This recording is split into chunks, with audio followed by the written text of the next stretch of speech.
স্বামীর সংসারে গিয়ে যে মেয়েটা অশান্তি করে সে মেয়েটা বেয়াদব। সেই মেয়েটা আদব কায়দা শিখে নেয় যে স্বামীর সংসারে গিয়ে সে কিরূপ আচরণ করবে। যদি সে আদব কায়দা শিখতো তাহলে স্বামীর সংসারে গিয়ে কখনো অশান্তি করতো না, সংসারটাকে একদম জান্নাতের বাগান বানিয়ে রাখার ট্রাই করতো ইনশাআল্লাহ। একটা খুব সত্যি কথা কি জানেন, বিয়ের পর যদি আপনি দেখেন যে আপনার স্ত্রী আপনার কোনো কথাই শোনে না, অথচ তার বাবা মায়ের কথা খুব শোনে, তাহলে আপনি বুঝে নিন যে এই স্ত্রীকে নিয়ে আপনার আর যাই হোক জীবনে আপনি কখনোই সুখী হতে পারবেন না। হ্যাঁ, এবং এই স্ত্রী আপনার জীবনে থাকলে যে কোনো মুহূর্তে আপনার এই স্ত্রী সংসার ভেঙে তার বাবা মায়ের কাছে চলে যাবে। জানি কথাটা শুনতে অনেকটাই খারাপ, তবে বাস্তব সত্য কিন্তু এটাই, মিলিয়ে নেবেন। মেয়েদের বলছি, কখনোই স্বামীর সঙ্গে ঝগড়া হলে সেটা আবেগের বশে বাবা মা ভাই বোন কখনো কারোর সাথে শেয়ার করবে না, কারণ তারা হয়তো সেই কথাটা শোনার পর তোমাকে একটা বুদ্ধি দেবে, আর সেই বুদ্ধিটা তোমার কাজের বদলে অকাজটাই বেশি হয়ে যাবে। ডাল দিয়ে ভাত খায়েন, নুন দিয়ে ভাত খায়েন, তারপরেও স্বামীর সংসার ছেড়ে কোনোদিন যায়েন না। স্বামীর সংসার ছেড়ে যদি কখনো চলে যান তাহলে এই ডালও জুটবে না, এই নুনও জুটবে না, আর ভালোবাসা তো জুটবেই না। আসসালামু আলাইকুম। আমি একটা বোনের গল্প নিয়ে হাজির হয়ে গেলাম। সো বোনটা যেভাবে কথাগুলো বলতেছে, আমি আমার স্বামীর সংসারে প্রায় 5 বছর সংসার করি। 5 বছরে আমার স্বামীর ইনকাম তেমন ভালো ছিল না, কিন্তু আমার জামাই যথেষ্ট খাটাখাটনি করতো ইনকামের জন্য, কিন্তু যথেষ্ট খাটাখাটনির পরেও সে ভালো ইনকাম করতে পারতো না।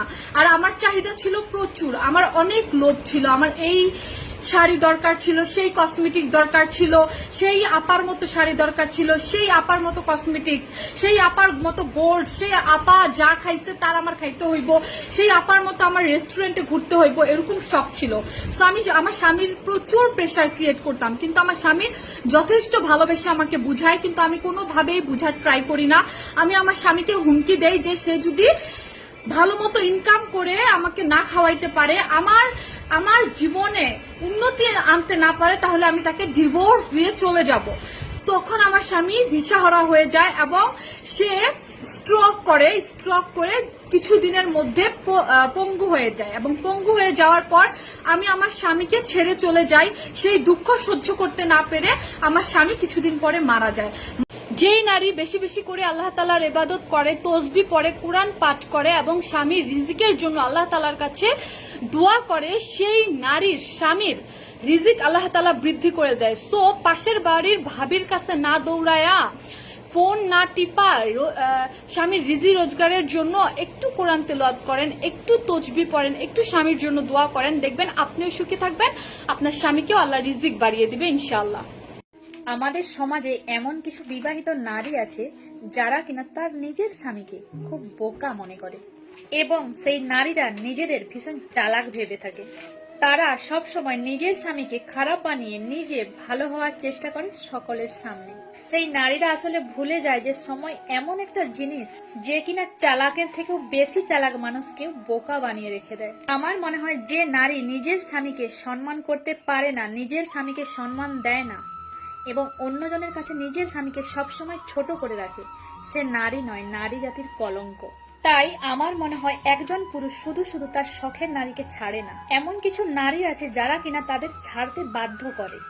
যখন তার শখের নারীটি নিজেকে সকলের সামনে বিলিয়ে দেয় এবং তাকেও সকলের সামনে সস্তা করে দেয়, তখনই সেই পুরুষ সেই প্রিয় মানুষটিকে ছাড়তে বাধ্য হয়।